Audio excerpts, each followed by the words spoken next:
আমি আজকে আমার বক্তৃতার শুরুতে গভীর শ্রদ্ধার সঙ্গে স্মরণ করছি 1971 সালের মহান মুক্তিযুদ্ধে যাদের আত্মত্যাগের বিনিময়ে আমরা স্বাধীন বাংলাদেশ পেয়েছি।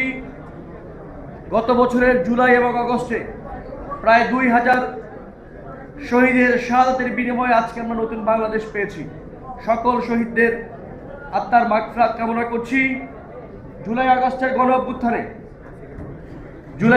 গণ অভ্যুত্থানে আহত হয়ে এখনো যারা হাসপাতালের বেডে কাতরাচ্ছে তাদের আশু আরোগ্য কামনা করছি।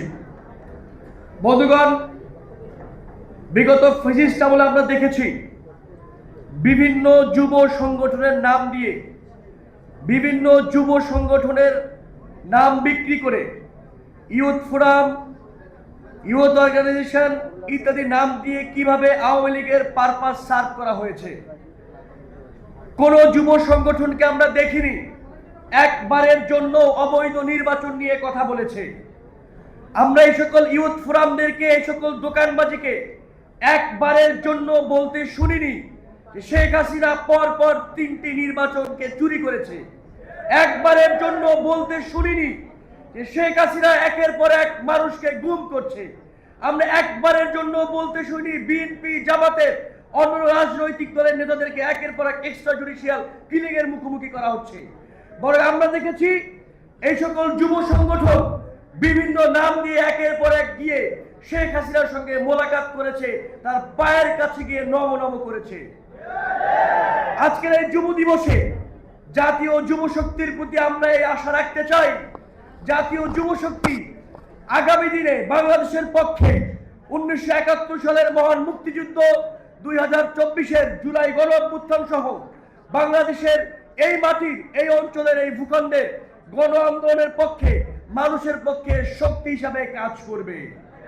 আমরা আশা করব যেভাবে করে আমরা দেখেছি বিভিন্ন যুব দল, বিভিন্ন যুব সংগঠন, বিভিন্ন ইউথ অর্গানাইজেশন লাঠিয়াল বাহিনী হিসেবে পরিণত হয়েছে, সেভাবে পরিণত না হয়ে বাংলাদেশ পন্থীদের ভ্যানগার্ড হিসেবে জাতীয় যুব শক্তি কাজ করবে। বন্ধুগণ, বাংলাদেশের যুবকদের সবচেয়ে বড় সমস্যা বেকারত্বের সমস্যা। আমরা দেখেছি বাংলাদেশের শিক্ষা ব্যবস্থাকে এতটাই নাজুক করে ফেলা হয়েছে। আমরা দেখেছি একটি আরোপিত শিক্ষা ব্যবস্থা দিয়ে আমাদের শিক্ষা ব্যবস্থাকে এতটাই ধ্বংস করা হয়েছে যে বাংলাদেশের সর্বশ্রেষ্ঠ বিশ্ববিদ্যালয়গুলো থেকে পড়ালেখা শেষ করেও কর্মসংস্থানের অভাবে যুবকরা রাস্তায় রাস্তায় ঘুরে বেড়ায়। আমরা আশা করব আজকের যে যুব ইশতেহার পাস করা হবে, সেই যুব ইশতেহারে বাংলাদেশের বেকারত্বের সমস্যা কিভাবে দূর করা যায়, কিভাবে কর্মসংস্থান বৃদ্ধি করা যায়, সেই কর্মসংস্থান বৃদ্ধিতে জাতীয় যুব শক্তি কাজ করবে এবং সুনির্দিষ্ট একটি রোড ম্যাপ তৈরি করে সে লক্ষ্যে কাজ করে যাবে বলে আমরা মনে করছি। বন্ধুগণ, সর্বশেষ যে কথা বলবো, গত বছর জুলাই এবং আগস্টে যাদের নেতৃত্বে গণ অভ্যুত্থান হয়েছে, যাদের কারণে আজ আমরা এখানে দাঁড়িয়ে কথা বলতে পারছি, যাদের কারণে নাহিদ ইসলাম এখানে বক্তব্য রাখবেন, যাদের কারণে এই ভাই এসে এখানে বসতে পেরেছেন, সেই সকল নেতাদেরকে মিডিয়া ট্রায়ালের মাধ্যমে একের পর এক খলনায়ক বানানো হচ্ছে। আমরা জানি এই মিডিয়ার কারসাজি। আমরা দেখেছি হাসিনার পক্ষে এই সকল মিডিয়া কিভাবে একের পর এক নেগেটিভ উৎপাদন করছে। আমাদের খুবই দুঃখ লাগে আমরা যখন দেখি একজন পলাতক হাসিনার এমপিকে নিয়ে কোনো কথা হয় না, বরং কথা হয় সেই হাসিনার বাসায় যারা চাঁদাবাজি করতে গেছে কেবল তাদেরকে নিয়েই। আমরা কোন একটা মিডিয়াকে প্রশ্ন করতে দেখলাম না যে হাসিনার এমপি শাম্মী আহমেদ কোথায়।